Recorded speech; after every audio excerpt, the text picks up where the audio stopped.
Hey everyone, and welcome to the next edition of the Snapchat. I'm joined today by none other than Cozy Snap. Cozy, crazy month. We've got a lot of cards to go through with our newest and final rankings with all the cards, and we know we're super hyped for the upcoming month, but it's good in retrospect to take a look at what we gave the cards in the prior month and where they finally land today. So today we're going to get started, Cozy, with Black Swan. Black Swan was a season pass card, and right off the top, you had given it a 3.5.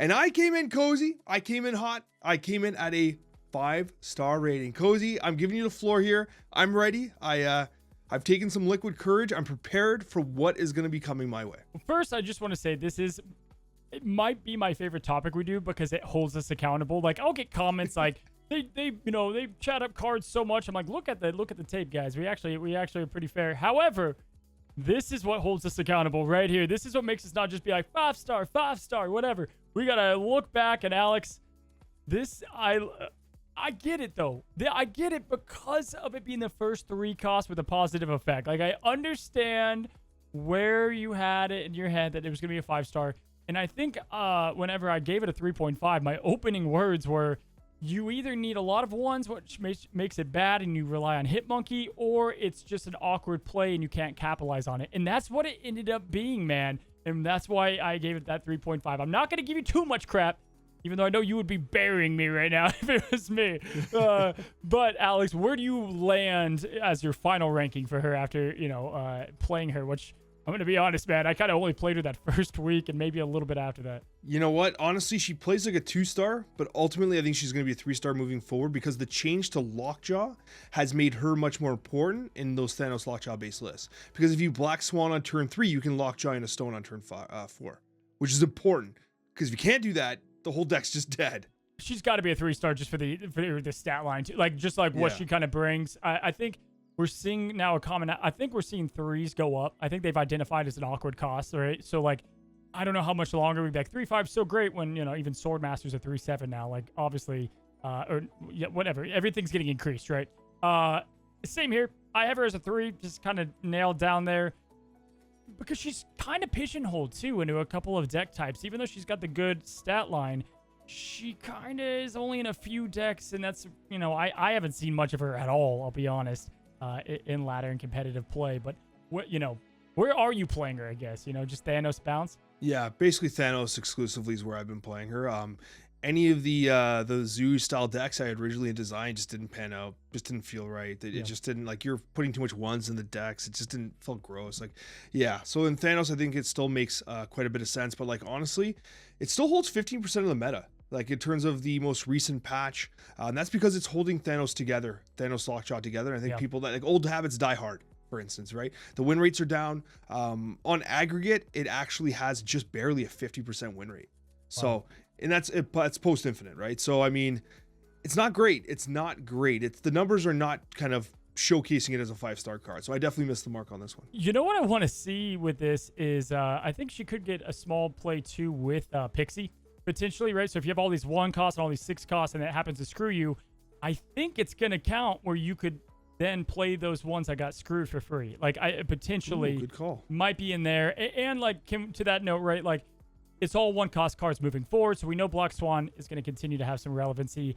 There's a card every month that buffs Thanos for whatever reason. So clearly, you have Black Swan, you put all your stones out, and then you have Mockingbird for free, right? Like, she's going to continue to go up in value as Thanos stays dominant in Snap. So no question there, buddy. But yeah, final rankings, I land 0.5 down from my original ranking. Yeah, that's fair. Absolutely fair. And that takes us to Supergiant. Supergiant's win rate currently at 45%, a post infinite. Now, I actually came in at 3 and you came in at 4, Cozy. So you're a little higher on Supergiant at the time. So I'll give you the floor here. 3% of the meta, Supergiant. I still am, and I'm fine being one of the only ones in this. I have her at a 4-star. That's no question. I actually love Supergiant, and she's going to continue to get better as she goes away from being released. This card's just not played enough, in my opinion. You have a card that if you can work it out offensively in your deck, it's just a great way to have a lot of cool play lines that your opponent has no idea what to do with. Again, I brought it up before, but I was in a tournament and I was going against the second best guy in Europe or whatever. insane Loki matchup, and the Supergiant comes out, and they just don't really know what's about to happen. There's so much with Absorbing Man there too that I love with the Doctor Doom play and the Patriots. I had that obviously on a video. But even if you're not doing that, you got an Iron Man you play down because you don't really care, and you're countering Jane Foster, Sarah, Loki, Leech. There's a lot of counter potential within Supergiant, right? So I'm going to stay at my ranking. I think she's a great tech card, but I do think she's hard to play, which is why the win rate's going to be lower than you think. I love what you said, because my actual notes say it plays like a 2-star, but for me, it's definitely 3 or 4 still. Yeah. Like, I think that there's so much untapped potential here. I think it's one of those cards that after that launch week, people just kind of gave up on it. I don't think you've seen the last of Supergiant. Like, I just don't think so. It has, it takes some nuance to play. And there's going to be a deck at some point where Supergiant's going to be a key component of it, and it's going to be irreplaceable. I mean, the Patriot deck that I've brought up too many times, the reason, though, is what did I say on my side, is it's so good at getting priority, and that's what you need with Supergiant desperately. You need that priority. And what's cool about it is if you play her on turn 4 and you're up the rest of the game, right? So, like, you're guaranteed to have a Goliath. There's a lot of cool play lines there. With Brood, with the Patriot package, with maybe Mockingbird, that deck to me, with having the ability to play Doom on 6, the Absorbing Man that was played on 5, does 2 of them. Surfer on 6, the Absorbing Man on at the end of the game does another Surfer round, or just 2 Goliath. It's got a lot of potential. Yeah, I agree. And honestly, it's funny because, like, I don't think we're just coping here. I really don't think so. No. Because, like, statistically, 45% weight, that's horrible. Like, it's horrible, right? Yeah. And I just don't think that we have cracked the code on Supergiant yet. So I still think there's a bright future ahead for this card. So I'm glad that you didn't just be like, no, you know, it's a 1-star card. And I'm glad you stuck to your guns a bit, because I do think this card does have some potential moving forward. Yeah. And that takes us to Call Obsidian. Now this has been an absolute banger. 10% of the meta.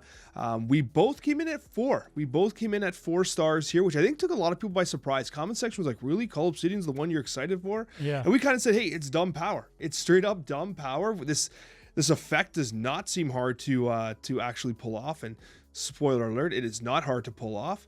Cozy, what do you give Call Obsidian? Man, with War Machine too. Yeah, I would give Cole Obsidian the exact same. I'm not going to give him a 5. I think he's just the 4-star that we thought he would be. Dumb easy power. Man, like, I don't know about you, but having that guy slam down on a lane, he's like, welp, I can't win that lane anymore that I thought I was going to win. And it just adds that much. Zabu is Zabu for a reason, having the ability to play 2 things at once. So Cole and Shang, there's just a lot of great things you can do. I have him at 4. How about you? I stuck at 4 too. I agree for all the reasons why you just said. And honestly, there were situations where he was getting Shang-Chi. I'm like, bro, I get to play Devil Dinosaur now. Like, yeah. You just used your card to flip you used it on Cole Obsidian. He did it. He did his job, like, as far as I'm concerned, right? And I also really enjoyed following him up. I played him so much with Nightcrawler, and I loved playing him as a follow-up to Storm, so they could not Shang-Chi him. Because that lane's just done. Like, they can't do anything there. Now, War Machine's going to come out and ruin it for everybody. Yeah. But at the end of the day, I really do like Call Obsidian, and I think the statistics do showcase that. Ironically, running a 52% win rate, which is lower than you would expect, but that's across a wide range of different decks, and 10% of the meta. So the people agree. Like, he's amongst the more popular this month. Yeah, really good card. Black Knight, I love that with Century too. Like, he just works into so many decks, and definitely I think he's going to be one that's going to continue to have his weight moving forward. Definitely the card that you could feel best about probably for the month, in the month. But what is our next card, Alex? Our next card's Corvus Glaive. But before we get to that, when you talk about, like, kind of like the resistance to being nerfed, how you can feel good about it, what do they do to nerf this card? They make him a 4/9 and they can't be Shang-Chi anymore, right? Yeah. Like, it's like he kind of feels resilient from that standpoint. So I wanted to mention that before we dive into Corvus Glaive. Corvus Glaive, a 52% win rate, very similar to Call Obsidian. However, 17% of the meta. A massive, massive swing in terms of meta relevance. And I gave this card a 2-star.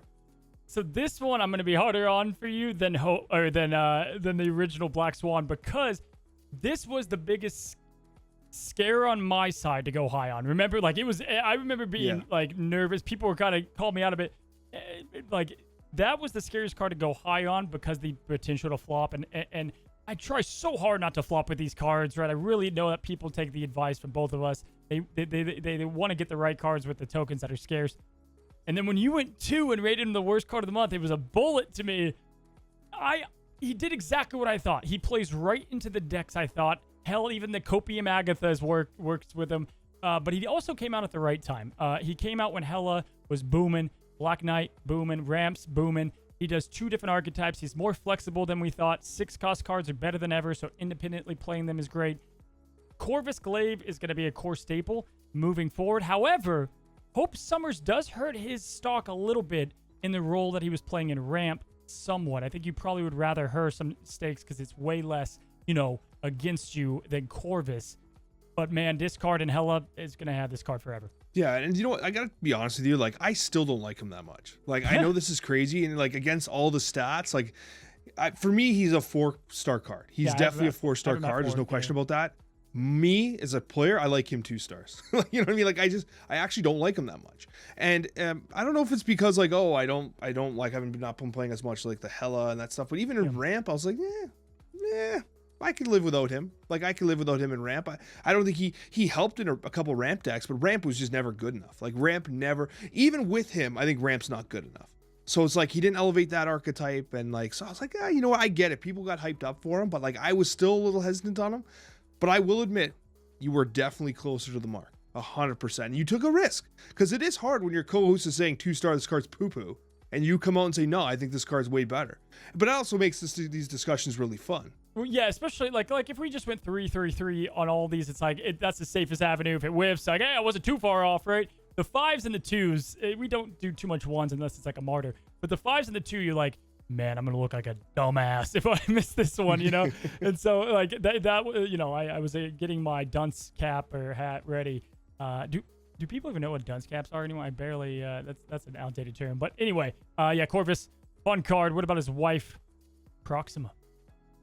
Just for the record, as a teacher, I'll tell you that it's frowned upon to do the whole hat thing in the corner. I don't think we do that anymore. Oh no, I hope not. That would be that's not a Coccia classic. You don't do that to your kids? No, we tend to shy away from that if possible. Okay, that's good for you. That might be frowned upon, we'll say. Proxima Midnight. The relationship goals, as Ben Brode once said, 52% win rate, just in line with Corvus Glaive. 15% of the meta, just in line with Corvus Glaive. To say that these cards went together like peanut and butter would be exactly correct. I came in at 3. You came in at 4 stars, Cozy, and I'll give you the floor. What do you think it is? Yeah, I like her, man. I mean, kind of a worthless card outside of discard. Definitely. Like, we tried the Moon Girl stuff, didn't work. But man, oh man, you're not going to not play her in discard moving forward, period. No reason why. Love the stat boost. Love her power. Like, she just feels awesome. Awesome around the board. Discard is an absolute deck that demands respect now. No question about it. Discard is good. She did exactly kind of what I was thinking she would do to that point, and I love her. I think she's a really fun card. Yeah, so for me, I end up on 3 stars. I actually don't go as high. It sounds like you're leaning 4. 3.54. Really, the problem is that she's only discard. So I just have to like a 3.5 as far as like overall value, but like because she's so pigeonholed, it's just not. It's just so tough. She was a tough one to rank for that. Corvus, you can use other places. Proxima, there's just not a lot of reason to. Yeah, I totally get that, but at the same time, I was like, well, there she goes to my Dracula lane again, where I don't need her, right? And it's like one of those things where like I felt the lack of control was somewhat problematic at times, but you can't argue a 0-7, right? With an activator, of course, a 0-7. Like it's great. It's great. It is pigeonholed, but for the archetype, it feels like one of those cards like, well, like, High Evo has Cyclops, like a really, really good piece that you don't get anywhere else. Proxima Midnight is a really good piece you don't get anywhere else. But I still think like Dracula is more important to the archetype. I think that even to some degree, like I think Corvus might be more important because of it's displaced Hellcow to some degree. But still, Corvus feels even better when you hit that Proxima, right? Like it feels like free real estate essentially, right? So the two went together. I think we actually said this when we were rating Corvus, like, hey, the card really shines when Proxima becomes available, and I think it did. It definitely felt much better with Proxima. So yeah, I think we're good to go. I'm landing on the 3-star final, 3.54 from Cozy. So yeah, it's definitely a good card, and that actually takes us to the end of February's final rankings. So what we're gonna do, Cozy, we're gonna rank them top to bottom. What do you put at number 1? Number one, I probably have, dude, for me, right? Probably Supergiant. For me, like just how I would rank her. She's my favorite card that came out this month. Yeah, I would go Cull Obsidian at number 1. What would you take number 2? Number 2, I would probably go with Corvus. Yeah. Yeah, for me, that's where I would go Supergiant. Okay. Number 3. Yeah, Cole. To finish off, yeah, I would go then Cole, Proxima, and Black Swan. That's probably about what I would do, except Corvus, Proxima, Black Swan. It's crazy Black Swan ends up at the bottom. Yeah, but like, I don't play her. I mean, so many people, we complain about like season pass cards, pay to win, blah, blah, blah. And now here we are, season pass card that's not nearly as good as we thought it was going to be. And oh man, totally different conversation. But we talked about on my side where we said like when something's meta, we don't play it that much after we've done the video. And Thanos has been that late. I just can't do Thanos anymore because of where he's at. Yeah. And it's just so like, why would I play Black Swan then, at that point? So that's, for me, it's probably because of that. Other people might be enjoying her more, but yeah, definitely towards the bottom there. Yeah, and that takes us to our next topic, which is the top 10 token shop purchases for, we'll say this month, at least for February 2024. And we haven't done this topic in a while, so I thought it'd been fun to revisit it because we know there's a lot of people out there still building your collection. Believe it or not, Cozy, a lot of people listen to the Snapchat. And a lot of people are first-time listeners, new players during Twitch drops. A lot of people were saying, hey, I'm new to the game, came across the Snapchat with Cozy Smap, and this is a great podcast. I was like, thank you so much. And like, what do I buy with my tokens? Yeah, hey. A very common question we were getting, so let's talk about it, Cozy. Yeah, my heart pours out for new players because I always want to do content that kind of goes and dates back. It's just very hard to do in Marvel Snap, and then even more so because the daily OTAs, old videos can be outdated. So it can be tough. I'm glad we're updating this, if you will. Definitely more towards Series 4 and 5. Pull 3 cards. You just get ones that work with the archetypes that you like. But this was tough because I feel like anything in the top 5 honorable mention is easily welcomed into the top 10. And then the top 10 is also just fantastic and hard to rank within it, right? So archetypes matter, meta matter. This was a hard list, but a fun one, buddy. I'm excited to talk about it. So why don't you hit us with a honorable mention or two? Let's get a couple of those out of the way. Yeah, but honorable mention for me, one that didn't quite make it, but because of, having Series 4 to the name, right? I had to bring up Legion. I think Legion is this game-winning card that can fit into every deck design. Really works. Never feels bad to draw. You're like, okay, this can open up some kind of crazy play lines for turn 6. Legion to me, especially because he's S4, is a fantastic card worth an honorable mention. And another one that might be similar would be Kyera. Has very universal appeal, a lot of decks. Doesn't make the top 10, but has been a staple in like High Evo, in Thanos, and in other places, right? And if Zoo makes a comeback with some of the new cards we're getting coming out soon, right? Kyera might be a major component of that as well. So that's another one that was just outside. And it's worth noting as well, I'm going to say that we kept Darkhawk as an honorable mention here, not because we don't believe in Darkhawk, but because it just had a very significant change. It's much more analogous now. It's no longer a Zabu card. It's much more analogous to Ronin and Devil Dinosaur now. Yep. And so we need some more time to do some experimentation before we can put it on the ranked list where we'd want it. Yeah, agreed. And not just like, there's so many cards that like, if there's a cost change, it's big, but this is such a big one because Mystique and then the Zabu synergy and Ravonna, like a lot around Darkhawk change, not just him. The way you play him change. He was the most plug and play card, and it's just a lot different now. So yeah, we can hold off on him, no problem there. Not at all. Do we want to jump into that top 10? Do we have more honorable mentions? What do we want to do? There's only one more honorable mention we should really talk about, and that's probably Blob. Blob ends up being our 11th on our list, and Cozy and I were like, are we actually doing this? Are we putting Blob 11? But it's where he landed. Yeah, that was tough. That one, I hate having him out. It just feels weird. Obviously, Blob is Blob. He's fantastic, guys. That's where I was talking about. He fits in the top 10. Like, it works. It's a two-parter almost. He's a great card. And but we have ones a little bit higher just for their application and overall what we see from them in the future there. And that does kick us off at number 10, bud. Number 10, as decided by both Cozy and Alex, is Nico Monaru. Cozy, I know you absolutely love Nico. In fact, this was one of those cards that, like, again, I was sheepishly kind of, I wasn't low on. I was originally just hesitant on because it was such a wild effect. And you were like, you know what? I think I believe in Nico. It is a Series 5 card. However, I think it's definitely worth it for its ability to be played in so many different archetypes. Yeah, for a couple of reasons. I mean, even people that I respect a ton towards the very top end of competitive play said she'll be too random to play, right? Like this Nico and Legion share the commonality that there wasn't a lot of people big on either of them. They blew up. Funny enough, Alex was Legion fan. I was Nico fan. It kind of worked out. But what I like about her is when you're getting cards like this and you're a newer player, like Destroy is such a great archetype to lean heavy into, and Nico just works there. But then you have this card that didn't like pigeonhole you into only playing. Like if you get Null, it's like cool, you're playing Destroy. Like that's what you're doing. Nico, it's like, hey, you can do Destroy, but you can also test out these other decks that she works in well. And obviously, it's just a good one drop. Copying cards, drawing cards, all feel great. It kind of felt like when Iceman was the card you just threw into any deck when you're deck building. Yeah. Nico can literally go in any deck while you're deck building. Right. Yeah, it goes in Bounce, it goes in Destroy, it goes everywhere, right? It always feels like it's a playable card. So Series 5, number 10, that takes us to number 4, a former Season Pass card at Series 5, and that's Miss Marvel.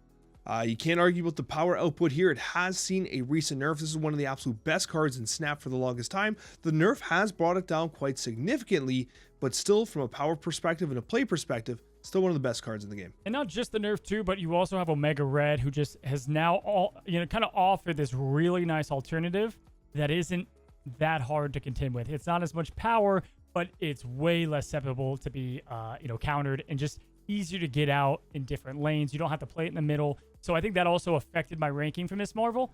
But also, Miss Marvel is one of the most universal cards. So I could also skyrocket her towards the top 5 instead of number 9. Question I had was like, with the change to Darkhawk and like Zabu obviously losing some stock because of the change to Darkhawk, does Zabu Miss Marvel lose some stock as well? Because like, listen, Darkhawk was being played with Miss Marvel very frequently because like that Zabu package is just so strong. It's free real estate. So that kind of did give me some hesitation on putting Miss Marvel higher, but ultimately still an absolutely remarkable card. And that takes us to number 8, Cozy, and it's everyone's favorite shark. It's Jeff, the baby land shark. And it's funny because we originally had Jeff way higher. And then while we were discussing this list, we actually brought him down over and over and over again. And you know what? It's because of what we talked about on Cozy's side of the Snapchat. There's a new card coming out, Cozy, that steps on Jeff's toes. Yeah, War Machine obviously is huge. The Professor X going down because of everything that happened there. And then also just like, yeah, you have a universal card that is legit great to play in every deck, but there are just more important ones if you're looking at buying these cards. War Machine is Series 5, Jeff is Series 5, unless they drop him to S4. That's where it's like, I just see you probably playing War Machine more often than him. Great card. I mean, we're not crapping on Jeff. Just compared to some of the other ones, I feel like those lists open up kind of your new player experience a bit more. I laugh at the hopium of you mentioning Jeff dropping to Series 4. That has been a conversation for what, like since Jeff released? Like 5 months after Jeff's release, like this card's coming down to Series 4, right? It has to. And it's like been the one that's dodged it every single time. Coming up in a spotlight cache though. So if you don't have Jeff, you're going to get another shot at him, right? So that's unless things change, of course. But as of now, I think you might get a shot at Jeff, the baby land shark. And that takes us to number 7. Some contention here. Cozy, I wanted him a little higher. One of my absolute favorite cards in Snap. One of the best cards in Snap. And that is Annihilus. Annihilus is truly remarkable, archetype defining, clearly near the top of the win rate charts in so many different ways, finding homes for just like its package of just Hood, Sentry, Annihilus is good. It's like a 3-card insane package in Snap. I love it. It's a little dependent on one particular archetype, yes, but damn does this thing slot. I think this, after Darkhawk moving, this is the best package in the game because we're even seeing this in Black Knight decks now.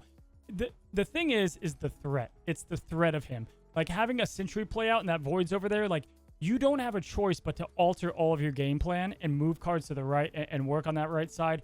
You don't even know if they're going to play that. We've seen it work in Galactus, like I just said, Black Knight.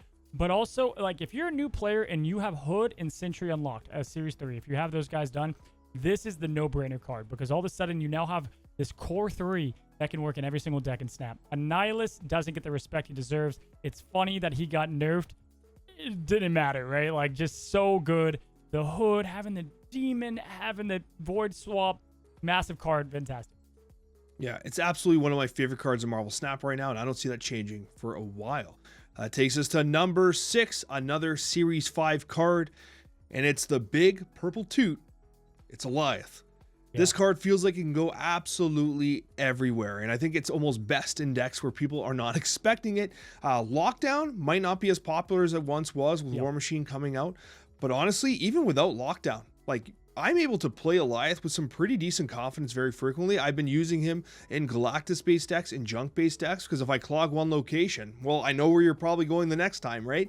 And so Goliath is a very, very strong finisher. Comes in at number 6. Yeah, there's a couple things to say here. First of all, like, yeah, I definitely don't hate Goliath like I used to. I play enough of him to know there's so many times you can lose, and you also have to meet a tougher win condition to have it happen. He's great, obviously. He wins you a lot of games. The biggest thing I like about him for new players is, to your point, talk about a card that just goes in every deck. You can just have him in any deck.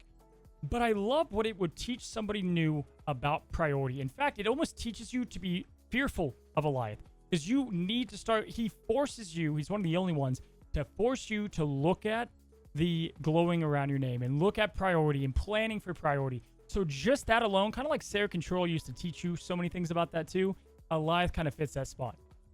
I love that you mentioned that because while you were talking, I'm thinking to myself, like, we should probably mention that priority goes by who's winning the game at that given point in time. Like, if the game were to end at that moment, who would win? And that is who has priority. And it's indicated by the glowing border around the person's name. And you know what's funny about that? There's more than one person who did not know that that's listening to this podcast right now. So we helped someone out there, Cozy. But yeah, Goliath at number 6, definitely worth it.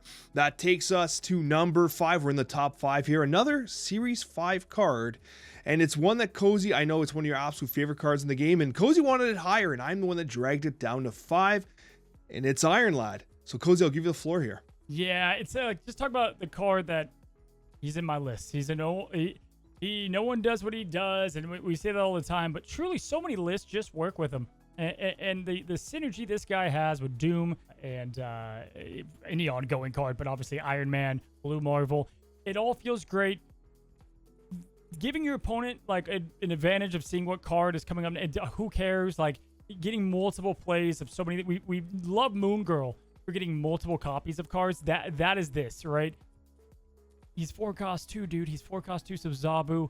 6 power. I can't believe he's stayed at this now, going on almost a year. I think Iron Lad's one of the best cards in the game, still.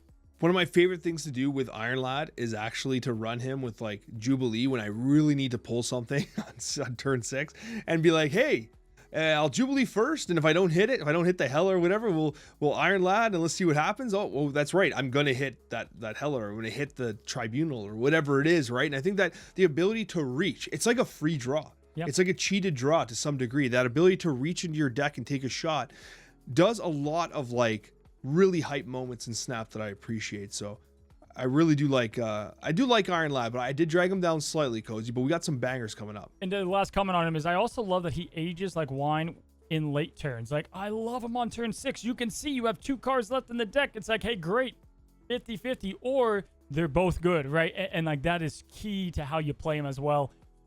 A little bit of risk there, but just not enough to knock him down too much. But yes, man, let's move on to our next one here. Number 4 is a absolutely phenomenal card, especially if you're a relatively new player to Marvel Snap, and it's Loki. How do you not love Loki? Well, I know how you don't love Loki. It's because it takes your whole deck, does it cheaper, and then pounds you with it. So you maybe hate Loki, but if you actually appreciate what this card's doing, truly remarkable card. And I was going to bring it up. So number 7 was Annihilus. And what Loki does is so important to like keeping some decks like Annihilus in balance, because Annihilus, if you Loki and you get their Annihilus, suddenly that Annihilus player is like, wait a minute, this game plan isn't so simple. And Loki very specifically can do that where other cards can't.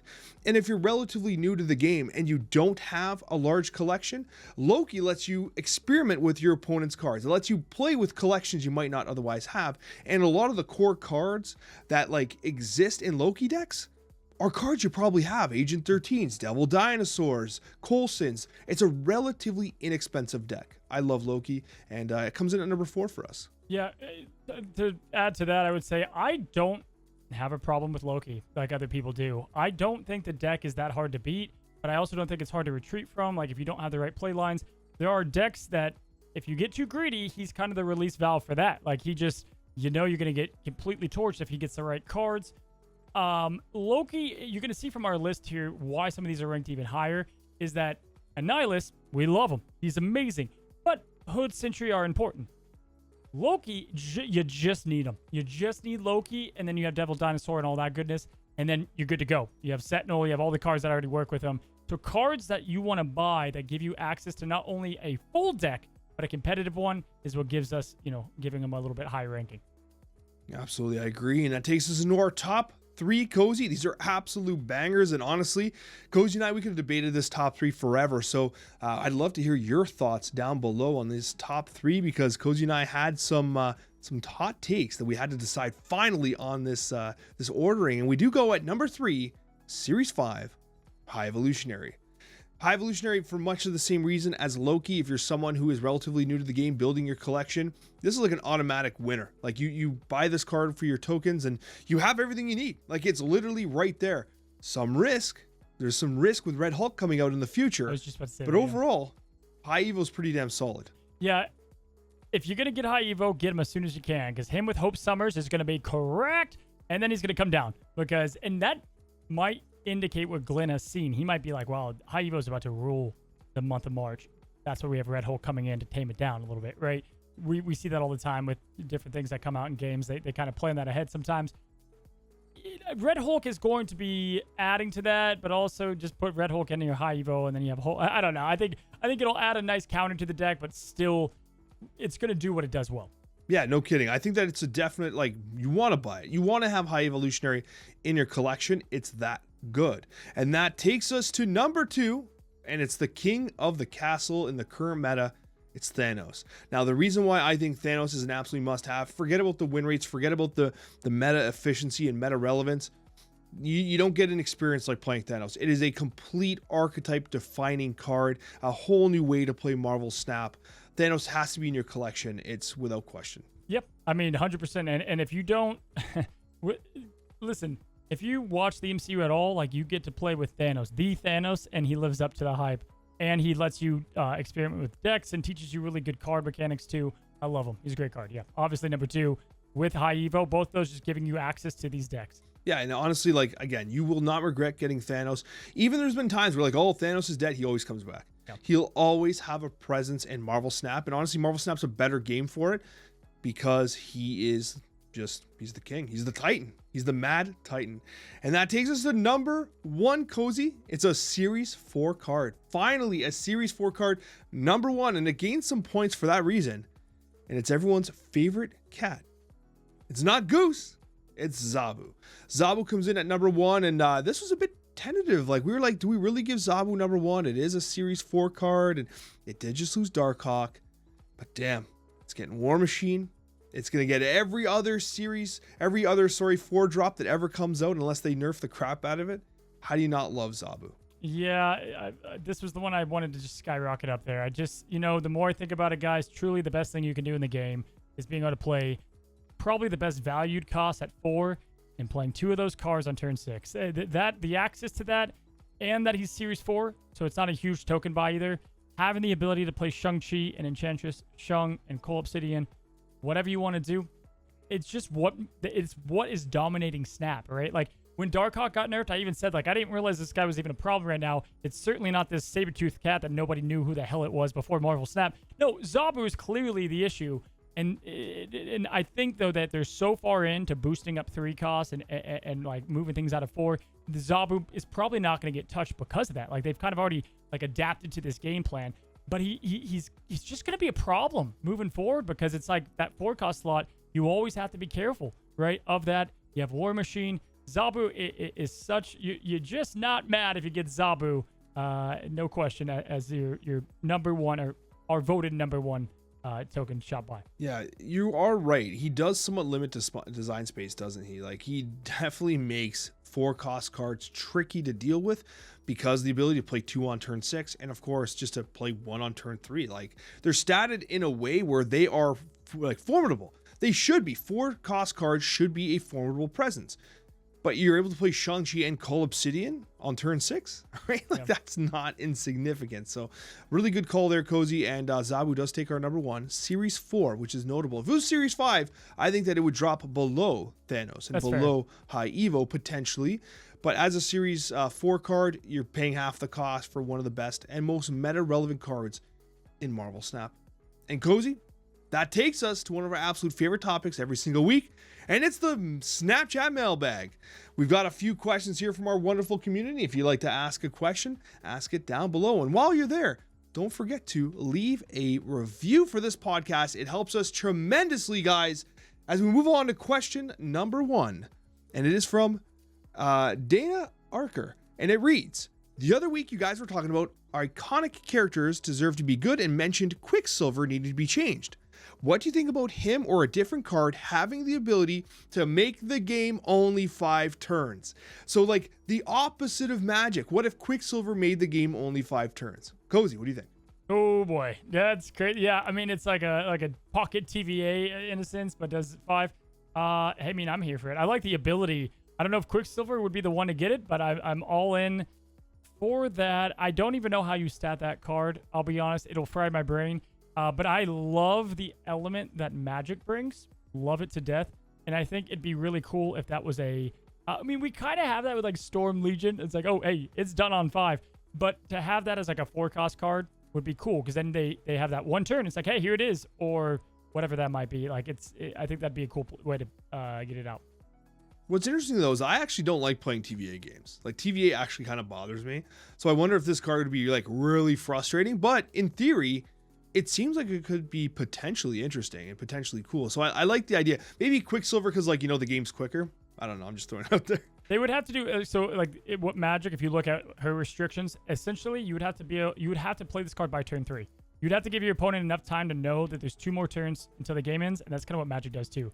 Like 5 is the last turn you can do it. That would make sense. And yeah, the reason I don't like TVA is it's like, okay, did they play on 1? Okay, you probably lost. And then if they, you know, have Zabu down, you probably lost. There's a lot of ways you can just lose that, you know, no question. But yeah, that'd be a fun design. I like it.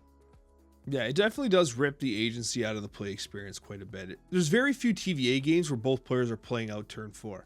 Feels like someone just retreats because it's apparently obvious who's going to win. Right? Yeah, right. Yeah. So definitely a challenge. And that takes us to our next question, and it reads from Dark Crystal Ferret. Now that Marvel Snap has been on the air for over a year, in that time, a lot of variants have been on sale for in the shop.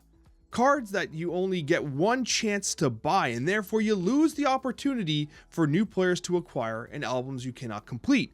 Do you think there's a chance that variants will be resold at some point? And what is your opinion on this 1 chance exclusive style variant?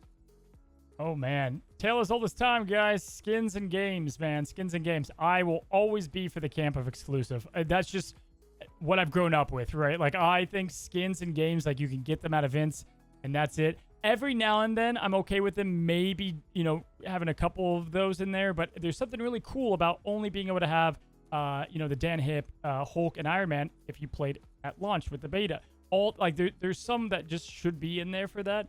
But that being said, there's some awesome art, right? Like someone has their whatever Dan Hip Max Greg collection so close, and they're not gonna have the opportunity to get one of those cards because they were only in the thing. So I definitely see that, and this is in every game with skins, right? Yeah, it is. It is in every single game because of the FOMO element. Yeah. When you know that thing's going away, they can charge more money. You get a little itchy. You're like, oh no, if I don't buy it right now, it's gone. And you end up spending money you didn't intend on spending before. Because if it's coming back, you're able to say, I'll buy it next time, whatever. I'll see next time if I'm feeling it or whatever. Maybe I'll get some gold. I'll save up some gold or whatever. They always end up, I think they'll stay exclusive. With the albums, you are right. They'll probably have to bundle. I don't know how they'll do albums. Maybe they just try not to put them in albums for the longest time. Like they must have to, or maybe those albums, like there's going to be 12 slots, but there's 20 cards that you can use to complete the album or something to get the reward. It'll be hard to say, but I think that it also is like kind of like a Scouts badge to be like, yeah, I was here on the launch day. You know what I mean? Like I was here, that Max Greg, Hulk. Yeah, I was doing the work on day 1. And, I think it's cool from that perspective, but I totally get it. Like there are games that I play outside of the launch window that I love, and I'm like, yeah, I didn't even hear about the game prior. Yeah. I would have loved to have played on launch or whatever. But I mean, Marvel Snap won so many damn awards. I'm sure you'd heard of it. should have been there. Should have been there. But I totally get the idea here. But it's exactly that. It's FOMO, and I think they prey on that feeling slightly. And that takes us to the next question here from JME, and it reads, how many deck slots do you guys want to have in the game? I need 1 million myself. 2 million. Can I say 3? Cozy needs 2 million. Yeah, I'm deleting decks on the daily, all the time. I've got a big old like created decks thing that I can go back to as an archive. But yeah, I don't know why. I don't know why they haven't done that yet. It's crazy to me. Every game kind of offers a way to do it, even if it's monetized. But at the very least, it's been too long now. I think it's like, let's just bump it up. I don't know if it's like a server capacity thing or what, but this has got to be bumped up. It's funny you mentioned having like I have a Google Doc with all these decks that I have to delete, but I don't want to lose, and I do the exact same thing. Cause that's so funny. We've never talked about that before. Hilarious. Yeah, I would take as many as they would give me, and I almost don't want to say it out loud, but I would pay for it. Like I would pay for it. You know what I mean? But I don't want to just give them ideas. But at the same time, if I got to pay for more deck slots, I will pay for more deck slots. It would be cool if they integrated that into the teams or the alliances or whatever it is coming out. Yeah. Because, by the way, what are you for? Teams or alliance? What do you like more? Alliance. Teams is Alliance. like Microsoft, like. Yeah, dude, exactly. Like corporate speak, you know, like, yeah, exactly. Yeah, 100%. Like SWAT, it's like strength, weaknesses. No, I don't want more of that. But it would be cool if they integrated that into that, right? Like if your, alliance did X, you guys all get 5 more, that'd be cool. It would incorporate a lot of teamwork and whatnot. But anyway, yeah, definitely more deck space. Next question comes from Caleb, and it reads, how do you decide to use credits towards all your different new cards and variants? I like to keep things organized and use resources efficiently. I'd love to hear your thoughts about a quick idea of how you do this in your collection. I swipe a credit card a lot. I mean, that's number 1. But no, number 2 is if it's a card I use a lot, like Zabu, Killmonger, those kind of things, like I usually will upgrade them, because you're going to get like a lot of value. Like I got this awesome Black Bolt, but I only get a seed every now and then, right? So I go that route. And then if you're just going for like getting the caches and like trying to get that off, like it's that formula of how much do I play this? Do I want to split this card? Because you don't just want to split cards to get up caches, even if it's like a red border, if you're not going to play that card. So that's what I look at. Yeah, I'm kind of the same way. I tend to upgrade everything. Like my whole collection, I have a few exceptions. I have cards that are like heavily upgraded, but generally speaking, I have like a bunch of upgrades on almost all the cards in the game. Yeah. Except for like Mojo. I think my brother's the only one that has like a golden and an inked Mojo. I'm like, who plays this card? He's like, this card's good. I'm like, man, I don't know. I think that's a hot take, dude. And that brings us to our last question. And it's Andrew, who didn't even ask a question. It just is a statement, and it reads, Chavez needs to be brought back. No, it doesn't. But I appreciate the fight. I don't think it ever will. You got to let it die. You got to let it die. Andrew, I commend you. I do. Once she got brought down to 1, Alex, I was like, okay, she's done. She's like, there's no shot. She goes back up. It does show, though, that like that the new Chavez sucked, right? Little awkward at 1. I don't hate her there as much most people do, but you're just probably playing other cards, yeah. I want my old Chavez back so bad. I need it. I'm so upset, Cozy. I've not gotten over it. But you know what? Maybe one day I will. Thank you guys so much for listening to this week's episode of the Snapchat. We appreciate you guys. We appreciate your viewership. And honestly, you guys are the most wonderful community in the world. It is an honor to be able to deliver this content to you. And we'll see you on that next Snapchat episode.